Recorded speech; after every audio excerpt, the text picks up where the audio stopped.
Entonces, una vez más, bienvenidos todos al coloquio del Instituto de Física y Matemáticas del día de hoy. Para mí es un gusto darle la bienvenida al doctor Wolfgang Bittenholz, que amablemente aceptó impartirnos el coloquio del día de hoy. Entonces, permítanme compartir una reseña sobre nuestro ponente. El doctor Bittenholz es originario de Basel, Suiza.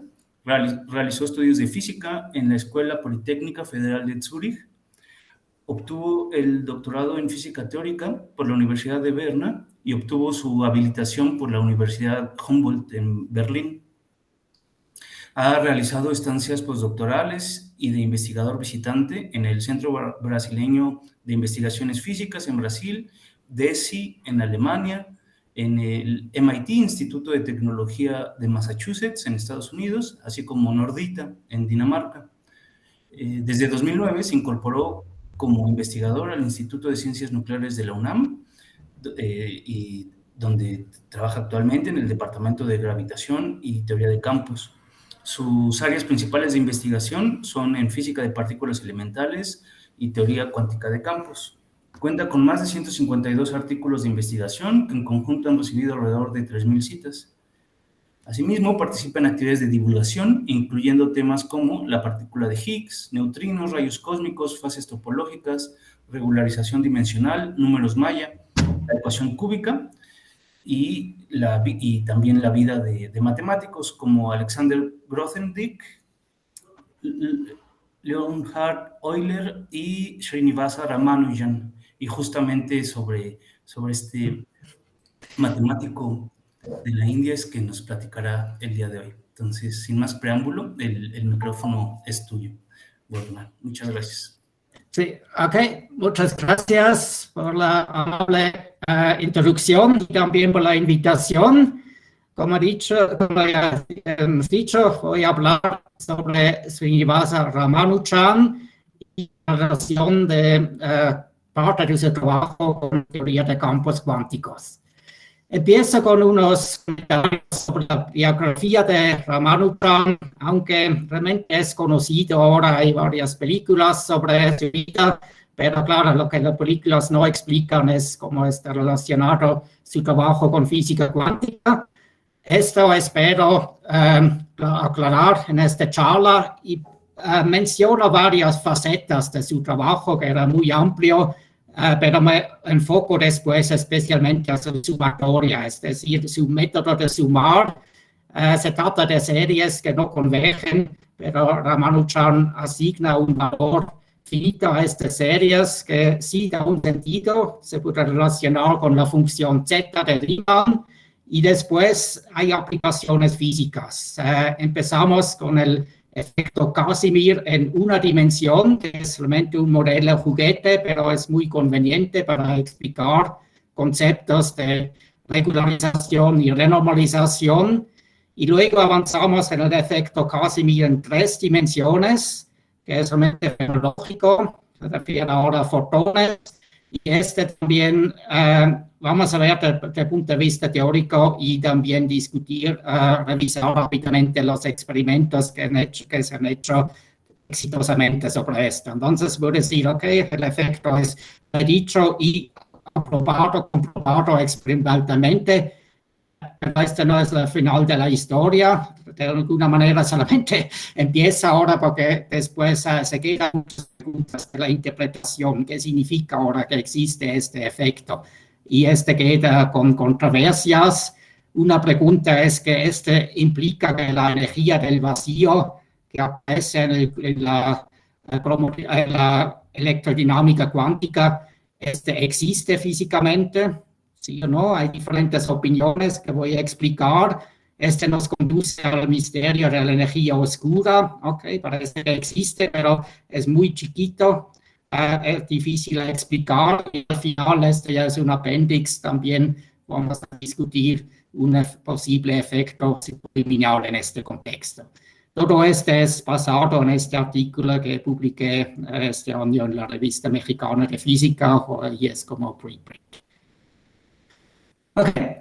Srinivasa Ramanujan, un gran genio de matemáticas hindú, era puro autodidacta, vamos a describir después, pero ha descubierto fórmulas muy impresionantes. Nacido y pasado su juventud en India de este colonial, colonia británica todavía en este tiempo, primero en lugares chicos, pero después del bachillerato se mudó a Madras, ciudad que hoy se llama Chennai, que es una ciudad grande, un metrópol. No fue admitido a la universidad, no pasaron sus exámenes, fue muy bien en matemáticas, pero mal en otras materias y el promedio no lo alcanzó. Encontrado un empleo, pero con salario y todo apenas tenía que comer, realmente en pobreza extrema, pero en su tiempo libre elaboró ecuaciones matemáticas realmente impresionantes y empezó a publicar desde 1911 en esta revista de la India, Indian Journal of the Indian Mathematical Society. Pero aquí es la imagen de Ramanujan, pero claro, esta revista no tenía suficientemente impacto para hacer su obra conocida. Por eso él envió cartas a matemáticos británicos intentando llamar la atención a sus ecuaciones y primero fue ignorado. Hasta en 1913, Gottfried Hardy recibió esta carta y él y su colaborador a largo plazo, John Littlewood, se emocionaron con estos resultados. Dicen, así, este elemento es algo importante. Aunque, bueno, en varias cartas al final, en total, Ramanujan envió 120 ecuaciones y algunas eran conocidas. Por ejemplo, en la primera carta mencionó con todo orgullo la extensión analítica de la función gamma, pero este elemento era conocida desde el siglo XVIII, solamente Ramanujan no sabía esto. Y tal vez también unas ecuaciones eran falsas, pero aún así se quedaron muchas todavía que eran correctas y realmente innovador. Gottfried Hardy se considera como el matemático más importante de Inglaterra en la primera mitad del siglo XX. Se dice que gracias a él la matemática inglesa ganado nuevamente terreno después del siglo XIX, se quedó atrás de Francia, Alemania, etc. Y su colaborador a largo plazo, a largo tiempo. Finalmente Hardy invita a Ramanujan a Cambridge, donde pasa tiempo, 5 años, esencialmente durante la Primera Guerra Mundial, y presentó nuevas fórmulas que simplemente llega de su intuición y Hardy lo describe como un process of mingled argument and intuition of which he was entirely unable to give any coherent account. Entonces no podría explicar de dónde viene, simplemente de intuición, pero sí, no siempre eran correctos, pero por gran parte sí, y de manera impresionante, ¿no? Y me imagino lo que pasa, que Ramanujan calculaba todo el día, arriba, abajo, todo el posible, y hasta lo conducido a reconocer patrones. Aquí es un primer ejemplo. Este número pi es algo que lo interesaba mucho, que aparece en su trabajo todo el tiempo en una forma u otra, y él ha escrito esta fórmula como una secuencia de aproximaciones a pi. Depende de dónde se corta esta suma, las aproximaciones cada vez mejores al número pi, este pi n, incluso si corta solamente a 0, es un solo término aquí, ya tenemos una aproximación del orden 10 a la menos 8, ¿no? Y si cada vez si agregamos un término, sube 8 órdenes de magnitud, hasta aquí lo verifiqué, es realmente impresionante, converge muy rápidamente, muy útil a pi, y bueno, simplemente como alguien tiene la idea de pura intuición de escribir una fórmula, y es realmente, no es fácil comprender de dónde vienen estas ideas, ¿no? Su conocimiento matemático es basado de un libro del autor de nombre George Carr, y es realmente un libro de pura colección de fórmulas y unos hints, unas pistas para la derivación sin ser explícito. Era escrito para estudiantes que ya estudiaron esta materia y preparan exámenes así para memorizar, pero claro, Ramanujan solamente recibió de un amigo una copia de la biblioteca de este libro y él con estos hints prácticamente reconstruido todo y sabía que es este en el libro. Otros temas que el libro no incluía, no sabía nada, por ejemplo, de análisis complejo, no sabía nada, hasta que llegaron a Inglaterra y Hardy la empujaron después, okay, tienes que tomar clases, todavía aprender más cosas. Y también Hardy insistió que presenta pruebas rigurosas, no solamente conjeturas, y este era algo totalmente ortogonal al estilo intuitivo de Ramanujan. Ok, se pueden tener diferentes opiniones. Yo pensé que era un error, quería bien dejarlo trabajar intuitivo, este es su esfuerzo y dejar las pruebas a otras personas que son más especializadas en esto.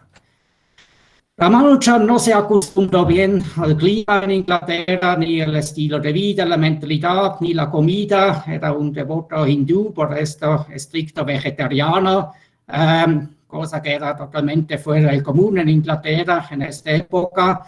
Pero aún así, en estos 5 años publicó 32 artículos, 7 juntos con muy alto impacto. Era elegido como Fellow of the Royal Society y también of the Cambridge Trinity College, como excepcionalmente joven.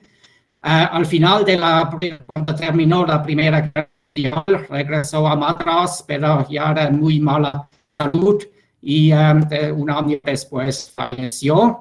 La edad de 32, menos que Mozart, por ejemplo. Para medir su impacto, me fui a la enciclopedia, que es tal vez la más importante ahora en matemáticas, es de Wolfram Matworld. Ahí busqué simplemente cuántos términos llevan el nombre de términos matemáticos, llevan el nombre de Ramanujan y son 27. Y aquí es el ranking mundial de todos los tiempos. El primero es Euler, no se puede ganar a Euler, lo presenté en otro coloquio en Morelia, con 71 términos, siguen Gauss, Hilbert, vamos del siglo XVIII, XIX, XX, después atrás. Y escribo aquí Euler, Riemann y Ramanujan en boldface, porque su trabajo va a ser importante en este coloquio. Pero ahora sí consideramos el resto, Cauchy, Dirichlet, Jacobi, Weierstrass, Euclides, el primer griego, Poincaré, Chebyshev, Jordan, Jean-Poisson. Es un puro placer ver estos nombres. Un gran desafío matemático al inicio del siglo XX eran particiones. Particiones quiere decir, ok, tomamos un número natural, n, y contamos de cuántas maneras podemos escribir n como suma de otros números naturales. 0 no cuenta desde luego. Entonces, por ejemplo, 2 se puede escribir como 1 más 1 o 2, ok, entonces el número de particiones es 2. Para 3, ok, 1 más 1 más 1, 2 más 1, 3, ok, son 3.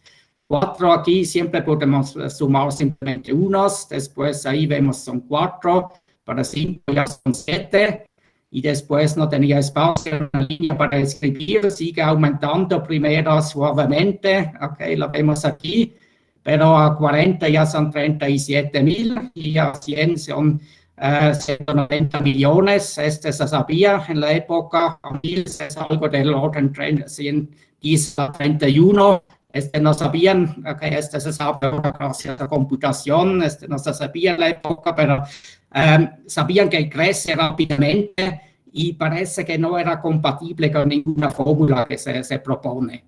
Este era un misterio en su época.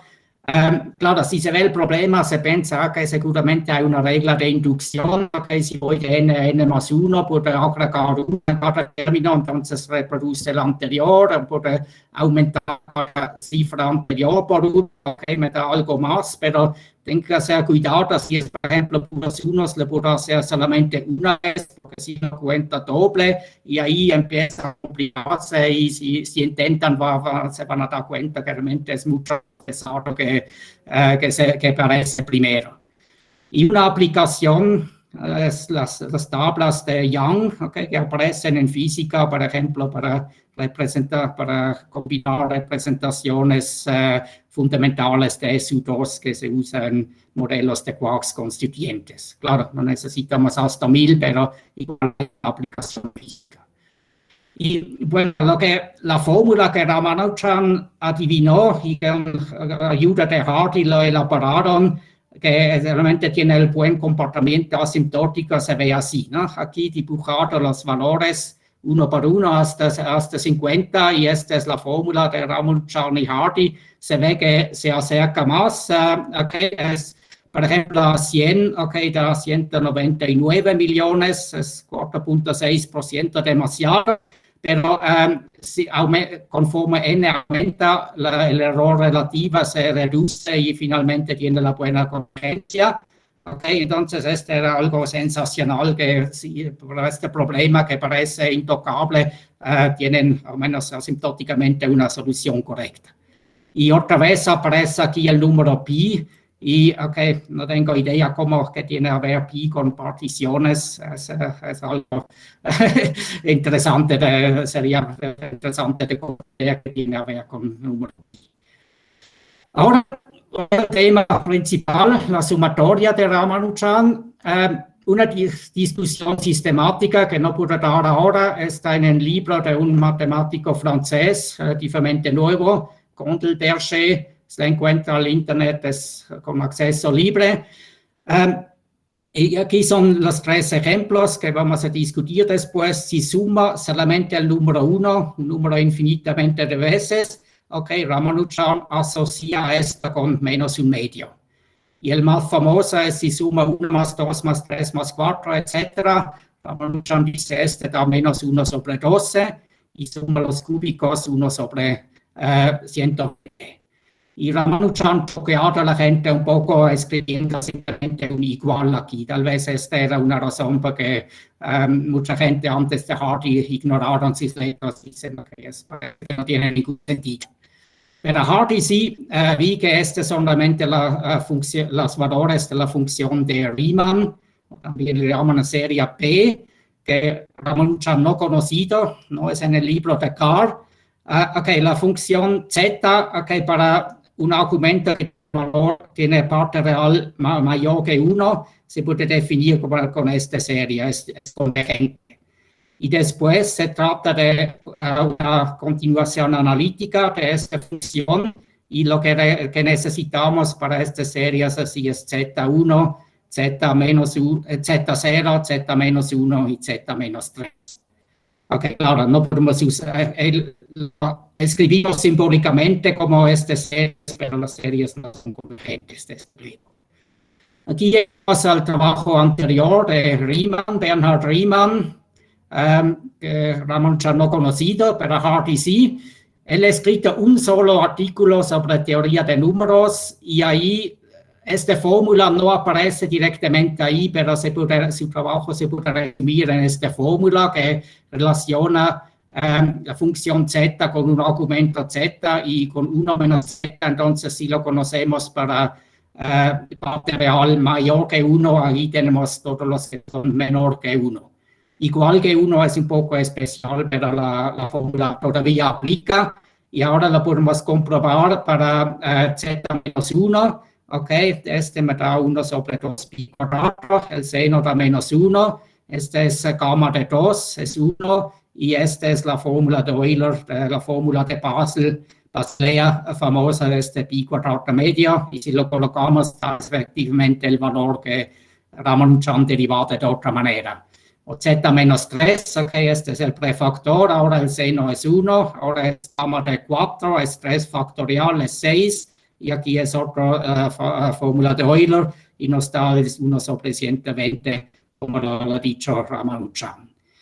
Nótense también en esta fórmula, si pongo un argumento par negativo aquí, el seno, 0 es un poco especial porque hay que cancelar singularidades, dejamos para después, decimos n es mayor, es algo negativo. Entonces el seno pone automáticamente a 0, ¿no? Entonces estos son ceros de la función z, y Riemann le llama los ceros triviales.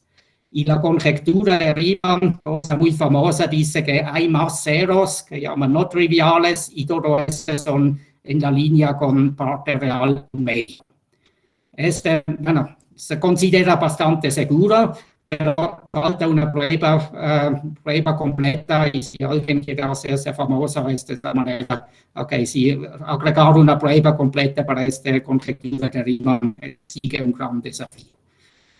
Este es Bernhard Riemann, también entre los matemáticos más destacados de la historia, número 5 en el Maxwell Ranking que hemos visto antes, como Ramanujan, juventud en pobreza, hasta que le fue mejor, finalmente recibió un puesto en una plaza en Göttingen, dominante en matemáticas en esta época, siglo XIX, por recomendación de Carl Friedrich Gauss, cosa que no es nada trivial. Sabemos que Gauss es conocido como gruñón, no era nada fácil que él recomiende a alguien. Así le fue mejor económicamente, pero no de salud. Pronto tenía problemas de salud, en particular tuberculosis. Igual era una de las enfermedades que tenía Ramanujan. Entonces, Riemann pasó tiempo en Italia, ha pensado que el clima más caliente lo conviene mejor y ahí de repente falleció a la edad de 39.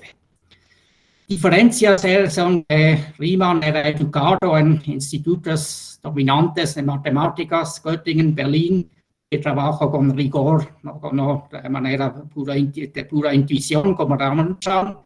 Y esta continuación de la analítica de la función Z derivó realmente en el contexto de un trabajo sobre la densidad de números primos. También era una pasión de Ramanujan que él propuso su propia fórmula para esta densidad, pero no era tan exitosa como él pensaba.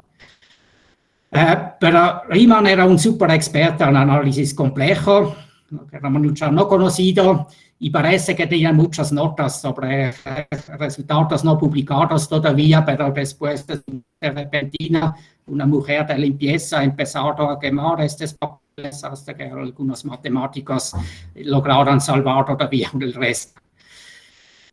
La fórmula general que nos da para función Z con argumentos enteros negativos es aquí. Colocamos el resultado para los pares que ya tenía Euler el siglo XVIII. Está aquí para impares no logrado Euler y todavía no hay, pero lo necesitamos porque si no los números de Bernoulli son cero de todas maneras. Vamos a ver. Este K más 1 son números de Bernoulli. Recuerda que se puede definir con esta función y la expansión Taylor, que aquí son los coeficientes, así es 1 medio, un séptimo, y los impares menos de 1 son 0, y aquí sigue. Y ahí podemos ver, por ejemplo, este Z de 0, que salté antes, lo colocamos aquí 0, está menos un medio, entonces lo confirma el resultado de Ramanujan. Una observación es que si tomamos simplemente la diferencia de fx y f menos x, ¿no? Eliminamos la parte par, se queda el puro impar y en una línea podemos calcular que este es simplemente x. Este nos da el coeficiente un medio que tenemos aquí, el B1. Hay otra convención que lo pone menos un medio, pero a nosotros no conviene esta convención y dice que todos los otros impares son 0, ¿no? Hasta infinito. Y estos son los ceros triviales de Z. En este contexto menciona números de Bernoulli, eran otra gran pasión de Ramanujan, y esto sí es en el libro de Carr, así lo ha aprendido en su primer artículo, todavía en India, 1911, él comprobó que para P2n, en par positivo, aquí son los primeros ejemplos, P2, 4, 6, etc. Si lo escribimos en términos más bajos, el denominador siempre involucra 2 y 3 como factores primos exactamente una vez. Si dividimos por 6, se queda aquí 1, 5, 7, 5, 11, etc. Nunca tiene otro factor 2 o 3 y el Ramanujan probado que sigue así hasta el infinito. Ahora esta serie que llama siempre mucha atención, 1 más 2 más 3 más 3, 4, etc. A este Ramanujan dice que es menos 1 sobre 12 y la única cosa que documentado en su notebook y también en su carta a Hardy es que escribe este paso intermediario, lo escribo así, os alterna, con signos cambiantes y dice este es un cuarto y después si hago la subtracción aquí, ok, se elimina los impares, se dobla los pares, ok, este sí sería 4 veces R y entonces ahí resulta R menos sobre 12.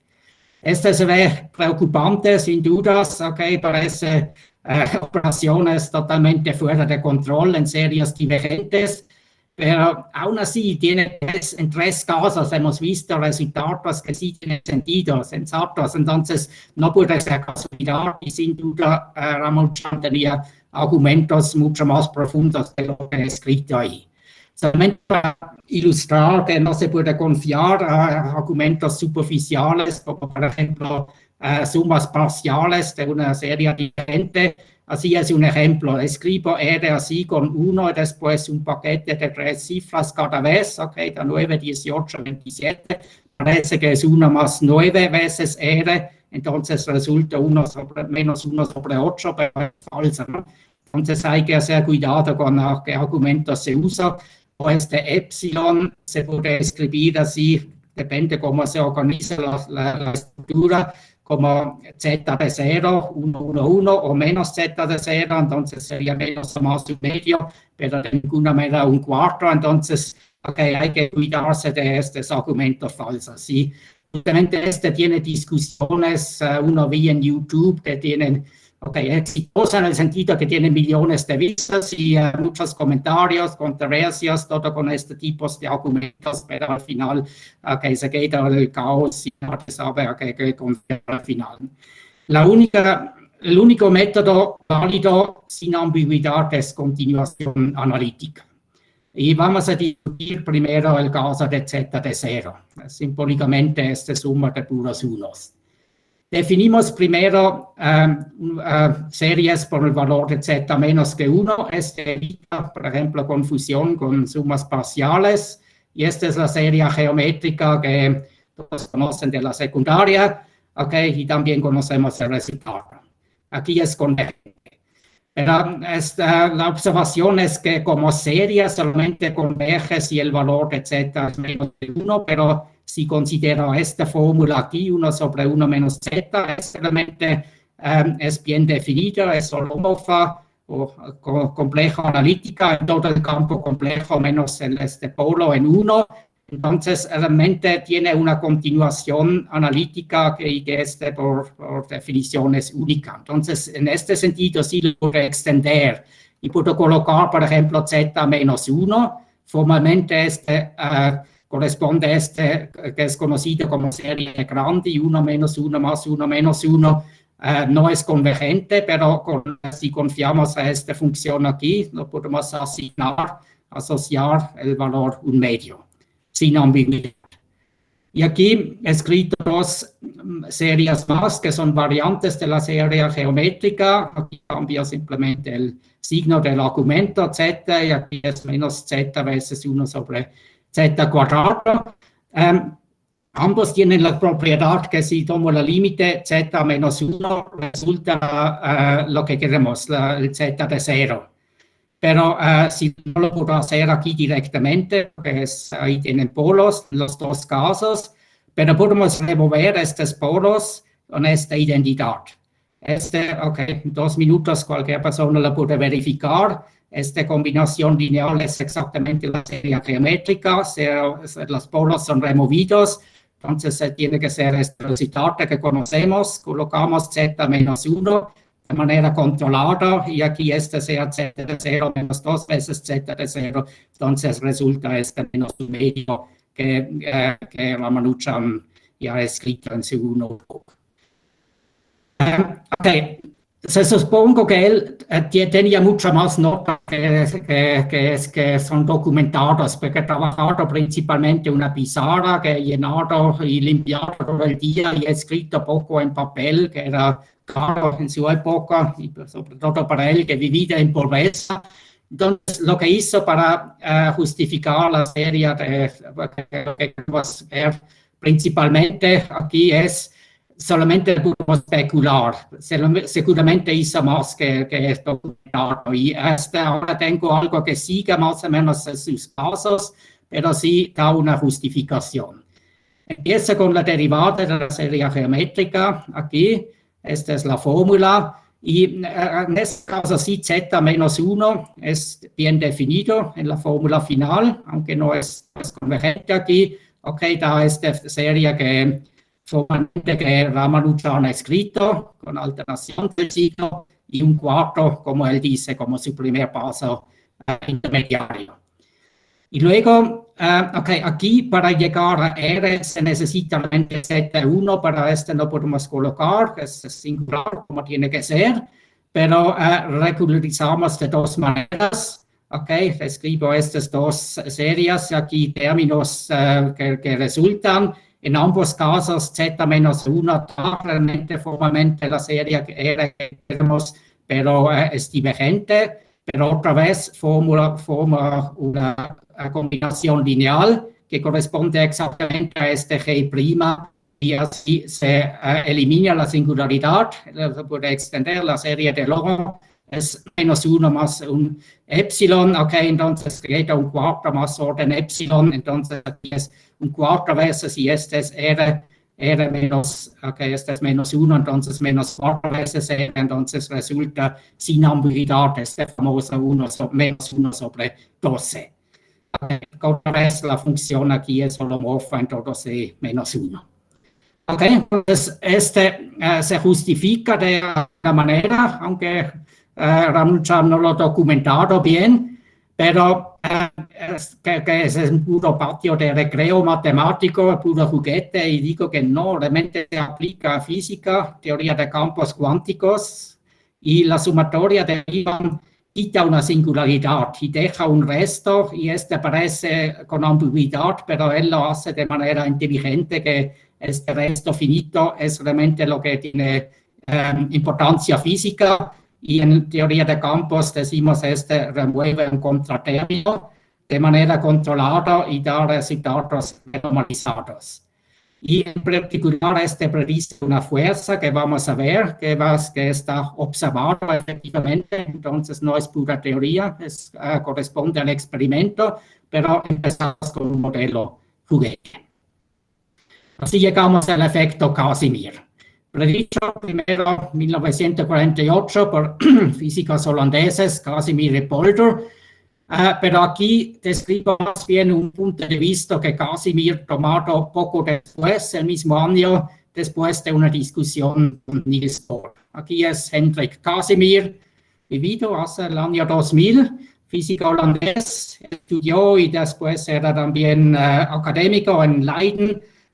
Su asesor era Paul Ehrenfest, lo conocemos de la clasificación de transiciones de fase. Pasó tiempo también en Copenhague con Niels Bohr, en Zurich con Wolfgang Pauli, tenía intereses amplios de superconductores, un tema, Leiden era pionera en este tema, y también de más física matemática, puros grupos de Lie. Así, este es el modelo juguete en una dimensión. Consideramos el campo libre, neutro, sin masa, que vive entonces en una línea, y en esta línea implementamos fronteras de Dirichlet, es decir, en 0 y un punto más allá de 0, llamamos T, este campo tiene que ser 0. Entonces, phi de t, cualquier tiempo, 0, y phi de t, cualquier tiempo, siempre son ceros. Entonces, podemos hacer una expansión de los valores posibles, de las configuraciones posibles en términos de ondas estacionarias. Este es el número de onda. Tiene que ser tal que el seno de Kn es 0, entonces estas son las soluciones para n1, 2, 3. Aquí es la ilustración 1, 2, 3, etc. Y cada modo corresponde, como decimos, a un oscilador armónico, entonces su estado base tenía la energía En medio veces Kn. Usa aquí unidades naturales, por ejemplo, no escribe el H barra. Entonces, para tener la energía del vacío aquí, simplemente hay que sumar todas estas contribuciones de los tipos osciladores de los modos de su estado base. Entonces, sí, claro, vacío quiere decir que todos los osciladores son en su estado base. Entonces, para calcular la densidad energética entre 0 y D, la densidad de energía desnuda sería, como vemos aquí, dividido por D para hacer una densidad. Un medio tengo aquí, suma sobre estos Ns, y aquí tenemos justamente esta serie R de Ramanujan, y así coloco divergente, desde luego, pero si coloco el valor que corresponde a la continuación analítica, menos 1 sobre 12, nos da este resultado aquí, y este considero como el valor renormalizado de la densidad energética. Entonces la energía sería D veces esto, es constante el intervalo, y ahora podemos considerar la frontera D como flexible. Entonces, ¿qué fuerza actúa sobre esta frontera de D? Simplemente tomamos menos, en general será el gradiente, pero menos la derivada de E renormalizada de D, y nos da esta fuerza negativa, que decir que es atractiva, se va hacia el cero, entonces es una fuerza atractiva entre las dos fronteras.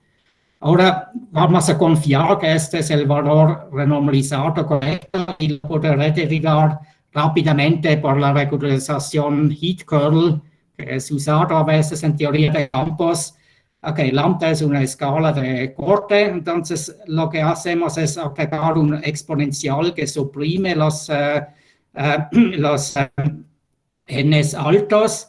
Este n aquí es un poco incómodo, pero lo podemos reescribir con una derivada, y después ahí tenemos una pura serie geométrica, que aquí es el resultado, y es trivial calcular esto. Y después aquí colocamos todavía el prefactor que tenemos, solamente hemos considerado esta serie. Con este prefactor vemos que el primer término realmente es independiente de esta separación D. Después sigue el término que hemos derivado aquí, y después los términos que van a cero una vez que lambda se hace grande. Entonces, la imagen física es que lo que Ramanujan hace es quitar el término que corresponde al D infinito, ¿no? Si llamamos D el infinito, se sobrevive este término. Entonces, y también el D infinito son ambos divergentes, pero si tomamos la diferencia de los dos, esta es finita y da una densidad de energía finita que da sentido, y de este derivamos la fuerza renormalizada. La manera más completa de derivar esto no solamente el heat-kernel, es la fórmula de Euler-Maclaurin, también lo han hecho de manera independiente, el ciclo 18. Es una fórmula muy útil, pero me di cuenta que no es tan conocido. Los estudiantes con frecuencia no lo conocen, pero es muy útil si tratan, por ejemplo, con temperatura finita o volumen finito, porque es una suma sobre una función, valores de una función, y la integral y la diferencia de estos dos se puede hacer una expansión sistemática solamente con los valores a la frontera de la función y sus derivadas impares, y aquí en la expansión aparecen otra vez los coeficientes, los números de Bernoulli.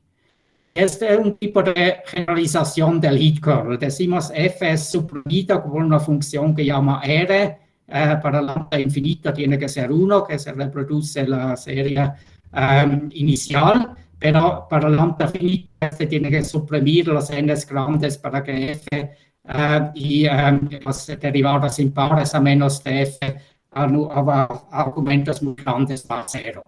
De esta manera, el límite n al infinito no contribuye, solamente contribuye al límite inferior. El f de 0 también es 0, porque aquí hay este n, y el resto de estas derivadas por esta estructura del f de r tiene más y más potencias negativas del lambda, y el único que sobrevive es lambda grande, entonces j igual a 1, ¿no? Entonces j igual a 1, vemos ahí el P2, el Bernoulli número 2, es 1 sobre 6. Aquí son los prefactores, y si lo colocamos, tenemos aquí otra vez el resultado que ya hemos conocido antes como densidad renormalizada. De acuerdo con la fórmula de Ramanujan, que es menos 1 sobre 12. Y ahora capturamos toda una clase de regularizaciones, no solamente algo específico. Con este hit curl nos da mucha confianza que el resultado es robusto físicamente. Una pregunta, una duda que se puede hacer todavía es que ahora hemos considerado solamente la energía entre las fronteras. Si mueve una frontera, no hay un efecto también de la energía fuera, más allá de las fronteras. Intuitivamente se piensa que no, pero para hacerlo exacto, la manera es implementar 3 fronteras de Dirichlet, I0, T y L, y decir solamente el T, la céntrica. Este es el pistón, este es flexible, entonces la energía menos que 0 o más allá que L no varía nada, si no contribuye, si calcula la fuerza que actúa sobre la frontera en T, entonces ahí está bien controlado, ¿no? Entonces la energía total, okay, es de 0 a T, que conocemos antes, aquí de T a L, y algo afuera que ni siquiera tengo que conocer, solamente sé que no depende de T, ¿no? Y ahí es la misma cosa estructurada, pero si tomo ahora la derivada para calcular la fuerza, evidentemente este E out se va, esta es la fórmula que resulta. Si tomo L mucho más grande que T, okay, se queda la situación que de 2 fronteras solamente y justifica el resultado que hemos tenido antes. Es decir, si muevo una de las fronteras, okay, se quedan 2 semiejes y su energía total no depende de T. Okay, entonces, esta es la ilustración de esta fuerza dependiente de T. Aquí coloco L igual a 1 como ejemplo. Vemos que siempre va hacia la frontera más cercana, a 0, a 1. Y aquí en el centro es un punto de equilibrio inestable. En general, este sería el medio, desde luego. Entonces, esta es una ilustración simple del concepto de regularización y renormalización por el campo libre. Hay que decir, es una limitación, porque si tratamos con campos que interactúan, campos cuánticos que interactúan, realmente el procedimiento es más complicado.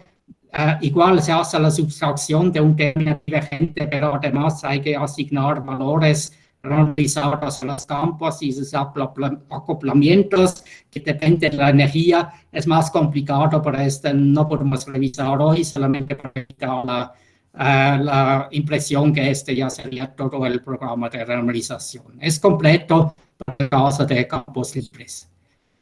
Ahora, nos lleva al efecto Casimir en 3 dimensiones, con fotones. Entonces, campos reales que existen, un escenario en 3 dimensiones espaciales, hay que decir, y en este escenario supongo 2 placas paralelas que son buenos conductores. Suponemos en teoría que son conductores perfectos, pero bueno, los experimentos realmente no usan superconductores, es suficiente que son metales con buena conductividad. Esencialmente expulsan campos electromagnéticos, entonces actúan como fronteras de Dirichlet. Suponemos que tiene la misma área y una distancia d que es chiquito comparado con la raíz de A. Entonces, en este sentido, en esta situación es una buena aproximación considerar solamente la energía entre las placas. Hemos visto en una dimensión que lo es atrás de las placas, no depende de T, entonces no contribuye. En este caso sí, tal vez hay unos efectos así a los marcos que se tendría en principio que considerar, pero una vez que A es grande, estos efectos son marginales, entonces consideramos solamente la energía entre las placas. Y esta energía del vacío se obtiene de la densidad de energía, ese es el volumen. Y ahora tenemos fotones con 2 polarizaciones, sabemos, entonces agregamos un factor 2 comparado con lo que tenemos en una dimensión, un campo escalar, y tenemos 3 componentes del impulso. Los 2 que son paralelos a la placa son tratados como continuos. Aquí lo integramos y el tercero es sumado igual que en una dimensión. Entonces, ahí tenemos el volumen veces esta densidad. aquí la suma viene con 1 sobre d, entonces nos come aquí el factor d. Tenemos los dos integrales de K1 a K2 y el K3, ok, esta es suma discreta. Y este término realmente es muy conveniente, podemos escribir este como un K mayúsculo en cuadrado y introducir así coordenadas polares, ok, la determinante de Jacobi nos da este factor que nos permite integrar así sin ningún problema, llegar a esta fórmula. Y ahora digo que en esta fórmula solamente el límite inferior contribuye. Después de dar un argumento para esto, yo digo a la diferencia renormalizada que queremos al final, el K al infinito no contribuye. Ahora entonces voy a la energía renormalizada, divido aquí por la área y lo que se queda aquí, vemos aquí es la suma sobre los n cubos. Entonces, para ser renormalizado, ya uso aquí la función z de menos 3. La última fórmula de la lista de Ramanujan que tenía al inicio es 1 sobre 120, entonces resulta energía por área y la fuerza también podemos calcular directamente aquí. Ok, al final aquí lo convierto en unidades físicas, fenológicas, estos son Newton. Vemos que este es sube rápidamente si el d se hace más chiquito, pero okay, necesita ser muy chiquito, aquí es un micrómetro y aquí es proporcional a la área desde luego. Hay dos comentarios. Primero, este K al infinito, corresponde a ondas de longitud infinitesimal, entonces ellas no sienten la presencia, ausencia de fronteras que tienen una separación finita, y este es el argumento físico que no contribuyan a esta diferencia que es la densidad energética renormalizada. Ok, se puede justificar matemáticamente, pero es más complicado, me parece, es conveniente como argumento físico. Luego, para llegar a este término en Newton, realmente tenemos que colocar, insertar un factor h barra c, porque antes hemos usado unidades naturales y este es un señal claro que se trata realmente de un efecto relativista y cuántica. Y otra vez, la sumatoria de Ramanujan nos da un resultado renormalizado y otra vez es una fuerza atractiva. Tal vez sorprende de primera vista porque sigma de z de menos 1 y z es negativo y z de menos 3 es positivo. Tiene signos opuestos, pero el chiste es que tenemos además este integral sobre k y si contribuye a la frontera inferior, solamente justamente cambia otra vez el signo, entonces justamente conduce a resultados que son nuevamente atractivos. Y tenemos suerte de vivir en 3 dimensiones, solamente 1 de 3 dimensiones, todo este cálculo funciona como un análisis básico.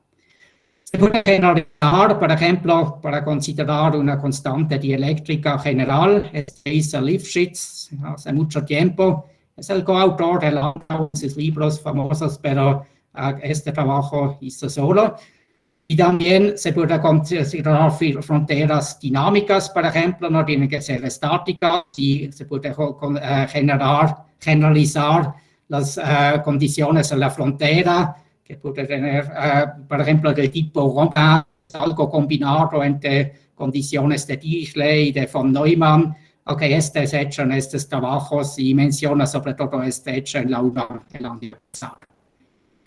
Y ahora llegamos a los experimentos. Por mucho tiempo era todavía, hipótesis, teoría no era muy clara si existe, pero al final del siglo pasado, 97, fue el reporte del primer experimento exitoso por Lamont. Él usó un péndulo de torsión y un interferómetro de láser para medir fuerzas muy débiles y logró. Y poco después seguido este experimento de Moynihan-Roy, pero estos experimentos usan realmente una geometría un poco diferente, es una placa y una esfera, porque es muy difícil técnicamente mantener 2 placas exactamente paralelas. y así llegaron a 5% de precisión y sobre todo Moidin y Roy en su análisis toman en cuenta todo, temperatura finita, conductividad finita, rugosidad de la superficie, etc. y confirman que realmente el resultado coincide con estas fórmulas que hemos visto antes, así con 5% de incertidumbre. El desafío de realmente hacerlas con placas paralelas, como hemos visto antes, fue logrado primera vez en Padua, Italia, 2002. Ellos usaron placas de silicio, así es el tamaño, y su separación variado entre medio micrómetro y 3 micrómetros. Según la fórmula que hemos visto, da fuerzas de Casimir entre 10 a la menos 7 y 10 a la menos 10 Newton. Ellos usaron una placa, era flexible para vibrar y midieron sobre todo su frecuencia de resonancia, que es afectada por esta fuerza, y con interferometría, fibra óptica, etc., identificar el resultado. Es más difícil con dos placas, pero llegaron a 15% de precisión, entonces igual un resultado cierto. Y hoy en día creo que la precisión es cerca de 1% de confirmar, comprobar la fuerza de Casimir. Ok, entonces puede decir que tenemos la teoría. ¿Sí? Disculpa, Wolfgang, solo para 10 minutos. Sí, vamos ahí. Perdona la interrupción. Se puede decir, ok, ahora hemos visto la teoría, la predicción, y está confirmado por el experimento, entonces es el final de la historia, pero no para nada. Hay muchas dudas acerca de la interpretación que significa ahora este efecto Casimir. Primera pregunta es, ¿qué fuerza es realmente? Aparentemente no aparece en la lista de interacciones del modelo estándar, gravitación es poco, entonces, ¿qué cosa es? Pero claro que sí, tiene que ser aquí, es un efecto del campo fotónico, entonces tiene que ser un efecto electromagnético de la electrodinámica cuántica. Pero lo que es un poco raro que es el acoplamiento alfa no ha aparecido. A esta pregunta voy a regresar más allá. Y claro, este efecto tendría que existir para otros campos también, pero si son masivos, por ejemplo, como el de la fuerza débil, tienen un rango muy chiquito, no tiene chance realmente de ser observado, o si son autointeractuando como los gluones, es sombrecido totalmente sobre otros efectos y creo que no hay mucha chance de observar, aunque hay literatura de esto también, efecto casi de gravitación, pero creo que por todo el tiempo previsible la única observación puede ser en QED. Entonces, usamos la energía del vacío para QED, que es una cantidad poco abstracta, no se puede medir directamente, para derivar este efecto que sí se observa, entonces se puede decir, entonces esta es evidencia indirecta que existe esta energía del vacío. Este es el paradigma que expresan, por ejemplo, estos dos libros que encontré sobre el tema, Milton y este grupo de autores, pero y sí hay una declaración más fuerte todavía en el artículo de revisión. Por ejemplo, dicen, the existence of zero-point vacuum fluctuations has been spectacularly demonstrated by the Casimir effect. ¿Esto es verdad o no? Bueno, una energía del vacío conocemos, le llamamos energía oscura, corresponde menos unos constantes a la constante cosmológica, que sí ahora sabemos que existe, pero esta energía en rho infinito, decimos sin fronteras, no corresponde para nada a la energía oscura. Primero, este parece divergente, pero lo podemos truncar, por ejemplo, a la escala de Planck o gran unificación. Decimos, este sería el término oscuro, entonces hacemos un corte a la escala de Planck, entonces resulta constante veces escala de energía de Planck 4, esta es la energía de Planck, determinada por la constante de Newton de gravitación. pero la expansión acelerada del universo que se observó a finales del siglo XX, da corresponde a una densidad energética mucho más chica, ¿no? Entonces, esta razón entre la predicción de QED y la observación es 10 a la 121, es realmente un escándalo, tal vez la peor predicción en toda la historia de la ciencia, y todavía no comprendemos bien por qué ocurre este fracaso. Si creemos que hay una unificación de las interacciones alrededor de 10 a la menos 25, este reduce la razón aquí un poco, pero evidentemente no es mucho progreso. Y si suponemos supersimetría, ¿no? Si suponemos que el mundo es exactamente supersimétrico sin ser rota, hay esta energía del vacío de los bosones y fermiones, que es positivo y negativo, se cancelan exactamente, entonces este sería cero. Y mucho más cerca, bueno, falta todavía explicar porque este no es exactamente cero, pero la situación es peor porque en el mundo real, en energías bajas donde vivimos, la supersimetría sí existe, hay gente que todavía creen que existe, tendría que ser rota, y este rompimiento fue analizado por Carroll, por ejemplo, implica que esta razón se queda menos con 10 a las 60. Es mucho menos, pero aún así no es una solución. Ahora, sobre la pregunta si este significa que la densidad energética de QED existe. El grupo del MIT, Bob Jaffe, trabajado en esto entre 2000 y 2010, esencialmente insiste en que la imagen original de Casimir y Polder era la correcta. Fuerza de Casimir es simplemente una fuerza van der Waals. Fuerza van der Waals o London van der Waals quiere decir que tenemos objetos neutros, moléculas, átomos, que una vez que son cerca uno del otro desplazan un poco su carga eléctrica para minimizar su energía y resulta una fuerza normalmente atractiva de dipolar o de multipolos entre estas moléculas y átomos, y entonces puede ser algo colectivo de muchas moléculas en estas placas.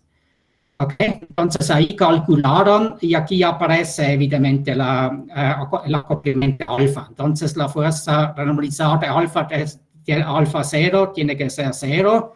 Este es obvio, pero lo que da sorprende es que si lo ponen al infinito, este da exactamente el resultado que hemos derivado antes. Entonces, antes, sin decirlo, hemos realmente tratado con alfa infinito, que sorprende que da una fuerza finita, en este caso excepcional. Y además, ellos analizaron cuál es el escenario para una instalación realista, y dicen si alfa es solamente mucho más que 10 a la menos 5, es casi igual como si sería infinito en esta fuerza, ¿no? Y el alfa fenológico cumple con facilidad, y este también explica que los experimentos funcionan muy bien con esta fórmula teórica, aunque Jaffe dice que no es la fórmula muy rigurosa, es una aproximación. Pero se concluía, Casimir forces can be computed without reference to zero-point energy.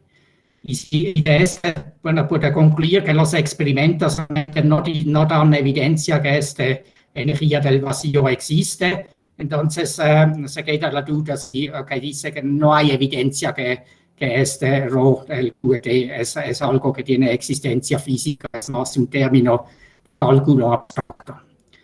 No todos están de acuerdo con esto. Por ejemplo, Lamoureux, quien hizo el primer experimento, contradice claramente. Dice, the Casimir force and the van der Waals force are quite different. The van der Waals force is always attractive, whereas the sign of the Casimir force is geometry dependent. Y esta es la gran pregunta ahora. Hay muchas derivaciones teóricas de una fuerza Casimir repulsiva. Creo que Boyer 68 era el primero, y después hay muchos que consideran en particular paralelipípedos específicos, estos autores, por ejemplo, y resulta una fuerza repulsiva, y de ser así, realmente Jaffe tiene un problema de explicar esto, se dice es pura fuerza van der Waals. y ellos revisaron este cálculo, y por ejemplo Cavalcanti o también este grupo de Jaffrey rechazan estos resultados, dicen que hay un detalle en la regularización y cómo tratan el corte que es inconsistente, y el debate entre detalles útiles que no se puede revisar, digo simplemente que sigue polémico.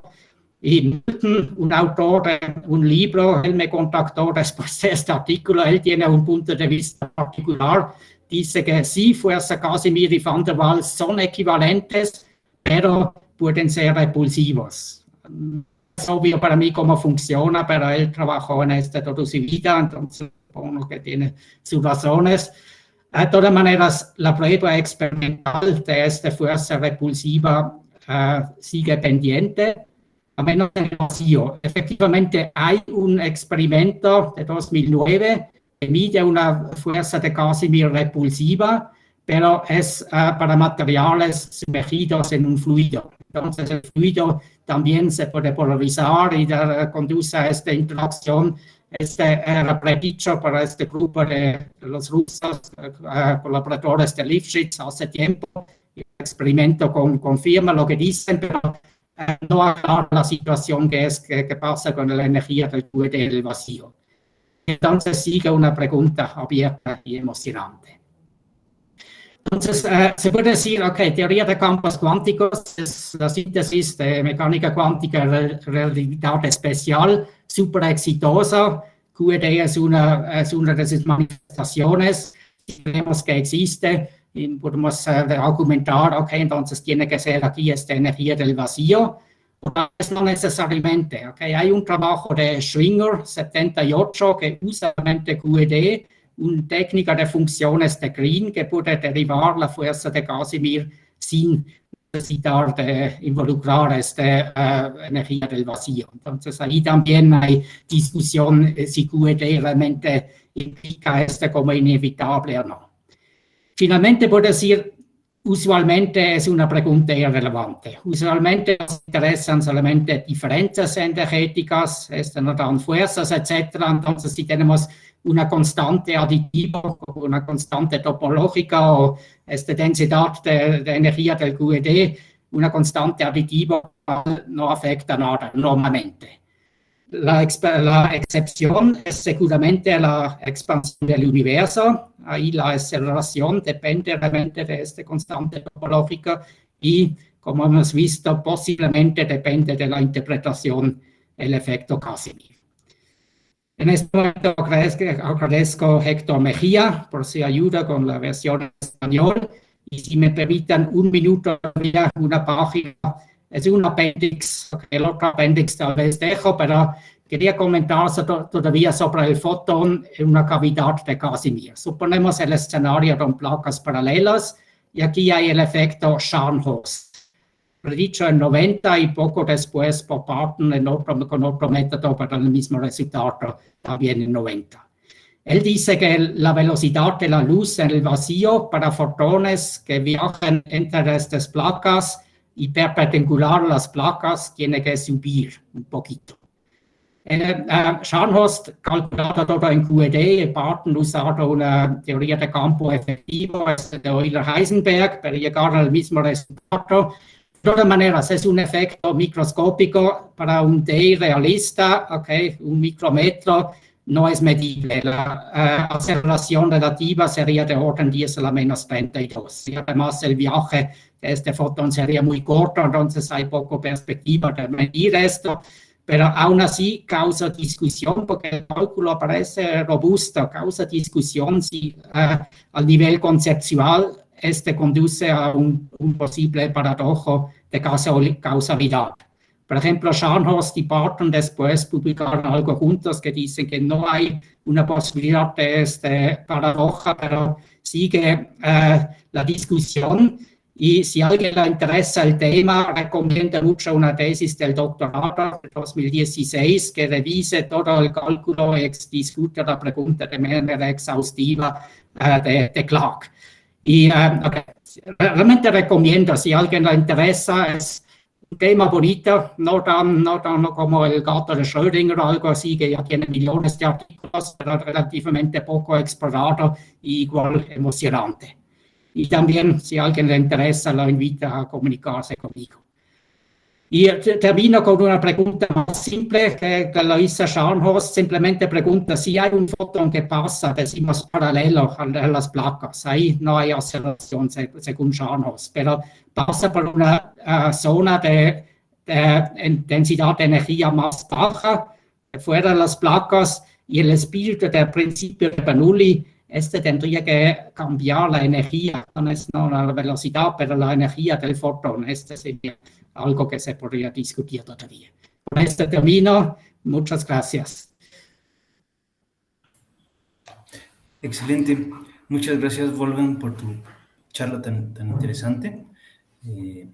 Ahora tenemos unos minutos para preguntas o comentarios por parte del público. Entonces, adelante, pueden alzar su mano o comenzar a hablar, visto que de momento no hay fila de espera. Muy bien. Adelante, Pietro. Hola, Wolfgang. Muchas gracias por tu presentación, súper interesante. Entonces, yo me preguntaba si es correcto decir que la unicidad de la continuación analítica de la función z es lo que determina, por lo menos en este caso, el hecho que los resultados físicos, o sea, renormalizados, no dependen de los detalles de cómo se regularizan las divergencias en esta suma. Sí, creo que estoy de acuerdo con esto. Tú sabes que también hay un método que se llama regularización Z, que se aplica en teoría de campos, que usa realmente directamente la función Z, es decir, si implica esto, quitas las divergencias de potencia directamente, mientras que otros métodos lo tienen primero y tienen que removerlo para una subtracción, pero al final llegan al mismo resultado, sobre todo regularización Z y regularización dimensional, lo que tal vez es el más popular en teoría de perturbación, son bien comprobados que producen resultados equivalentes. Entonces, me parece que es una manera, entre otras maneras equivalentes, de decir, ok, el resultado es ambigüedad. Y nos da confianza que tiene sentido físico, ¿no? Entonces, de esta perspectiva de la teoría de funciones, la continuación analítica es la manera de expresar el argumento, pero después puedo decir, en teoría de campos tenemos una variedad de regularizaciones, y si lo tratamos de manera cuidadosa, consistente, siempre conduce al mismo resultado, y últimamente tiene que ser equivalente a la continuación analítica que quita estas divergencias desde el inicio. Como siempre, se puede decir, si quitas algo divergente, lo que se queda es ambiguo, pero la continuación analítica no deja esta ambigüedad, y los métodos de regularización que cumplan las condiciones necesarias, sobre todo mantener simetrías, etcétera, conducen al mismo resultado. No sí creo que coincide con tu interpretación. Porque por otro lado, también podemos ver la independencia de los detalles de la regularización a la Wilson, ¿no? Como que existe esta universalidad porque en el espacio de teoría hay un flujo hacia un punto fijo atractivo. Entonces, aquí no veo bien la conexión entre la interpretación a la Wilson y la continuación analítica Sí, sé. bueno, si lo haces en este sentido, sería que tratas con un corte finito y lo mueves y discutas después cómo dependen las cantidades de la escala del corte y la escala de referencia, etcétera, y algunas teorías como QCD puedes mandar el corte al infinito sin daño y tal vez en otras teorías triviales no lo puedes mandar al infinito, pero lo que hemos hecho aquí es que ahí tienes estos términos de corrección que, bueno, es poco lejos para usarlo, pero que van con uno sobre el lambda, algo que entonces, ¿dónde es? Algún lado tiene que ser aquí. Sí, por ejemplo aquí, ¿no? Entonces, si dejas este lambda finito, puedes discutir, ok, cómo este mueve, no es directamente el resultado, pero lo que hizo aquí es poner lambda directamente, ok, y remover este término y después olvidé directamente de estas correcciones. En este sentido, puesta lambda directamente al infinito y en el sentido de Wilson, este sería un salto directamente al punto fijo respecto a la escala energética, pero tienes razón, se podría hacer en más detalle, discutir cómo mueve con la escala del corte energético y discutir cómo se corresponde a un punto fijo, etcétera. Se podría hacer en más detalle ahí. Lo salté en este sentido un poco. Ya, sí, no, ya lo veo más claro. Sí. Muchas gracias. Sí, gracias por el comentario. Excelente. Gracias, Pietro. ¿Alguien más tiene algún comentario, alguna pregunta? Adelante, Olivier. Sí, muchas gracias por la charla, me gustó mucho. Yo regresando a Ramanujan, tengo una curiosidad. ¿Cómo obtuvo esa fórmula para pi? O sea, eso parece increíble, ¿no? Una fórmula parece que converge tan rápido, pero tiene ahí esos factores, no me acuerdo, 10.311, no me acuerdo. Sí, 1103 y ¿se sabe cómo obtuvo esa fórmula? No sé cómo él... Sí, probablemente nadie sabe, porque él, sí, como he dicho, él no ha documentado cómo ha llegado a sus fórmulas. Él contado que unos dioses hindús lo dan esta intuición o algo así, pero supongo que él calculado mucho en su pizarra y probado diferentes, pero realmente como...